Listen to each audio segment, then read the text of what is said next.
पत्तों का है जिस्म जानम भीग जाने दो, पत्तों का है जिस्म जानम भीग जाने दो।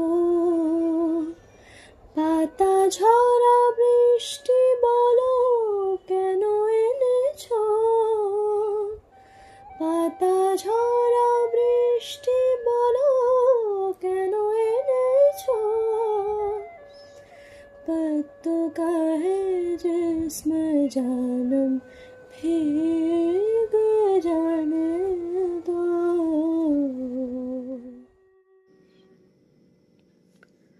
বসন্তের কোমল হাওয়া গায়ে লেগেছে আদিত্য। তোমার শরীরে হাত দিয়ে ওই লোমকূপের ভেতরে যে হাওয়া প্রবেশ করে, সেই হাওয়াকে আমি হিংসে করি ভীষণ।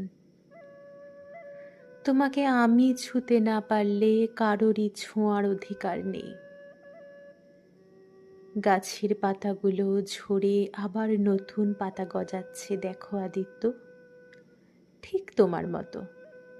তুমি যেমন দিনের সূর্যকে ডেকে আনো, সমস্ত অন্ধকার সরিয়ে আলো ফোটাও, ঠিক তেমনই নতুনভাবে গাছের প্রাণ সঞ্চার হচ্ছে দেখো। কি অপূর্ব এই দৃশ্য! তবে আমি কিন্তু সেই ঝরে যাওয়া পাতাগুলোকেই ভীষণ ভালোবাসি। তারাও তো একদিন এই গাছটাতেই জন্মেছিল বলো। কত ভালোবাসায় আঁকড়ে রেখেছিল গাছের ডাল। এত ঝড়, এত বৃষ্টি, তারপরেও মাথা না নুইয়ে ঠিক শক্ত করে আষ্টে পিষ্টে ধরেছিল গাছটাকে। কিন্তু গাছের যে প্রতি বছর নতুন পাতা দরকার, এত ভালোবাসা, এত যত্ন, প্রতিবারেই শুধুমাত্র আবহাওয়ার পরিবর্তনের কারণেই গাছ সেই পুরনো পাতাগুলোকে ঝরে পড়তে বাধ্য করে। ভালোবাসার কোনো স্মৃতিও নিজের কাছে রাখে না সেই গাছটি। ঠিক তুমি রাতের অন্ধকারকে তোমার দিনের আলোয় মুছে ফেলো যেমন। কিন্তু কি আশ্চর্য বলো আদিত্য,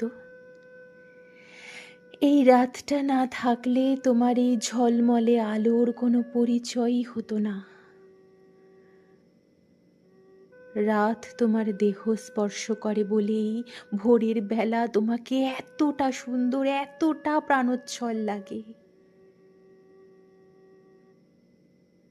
ভালোবাসাকে কাছে টেনে একবার জড়িয়ে দেখো, মনে হবে শুধু রাতটুকুই থাকুক তোমার জীবনে।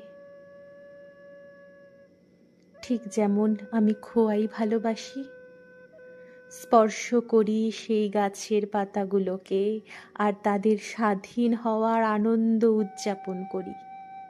না আদিত্য, আমার মনে হয় না পাতাগুলো ভালোবাসা পায়নি বলে গাছের ডাল ছেড়ে ঝরে পড়েছে মনের দুঃখে। আমি মনে করি পৃথিবীর শান্তি খুঁজতে তারা স্বাধীন হচ্ছে। শুধুমাত্র একটা ডালই তার পরিচয় নয়, গোটা পৃথিবী তার সৌন্দর্য দেখতে প্রস্তুত। তাই সে নিজেকে স্বাধীন করছে আদিত্য, যা তুমি আমি পারি না। কোনো না কোনো বাঁধন, কোনো না কোনো ঘেরাটোপের মধ্যেই জীবন কাটিয়ে দিই। তা খোয়াই পারে, নিজের পরিচয়ে বাঁচতে পারে। যতবার বসন্ত আসবে, ততবার এই খোয়াইও আসবে। এই তার পরিচয়, এই পরিচয়ই সে স্বাধীন আদিত্য, স্বাধীন।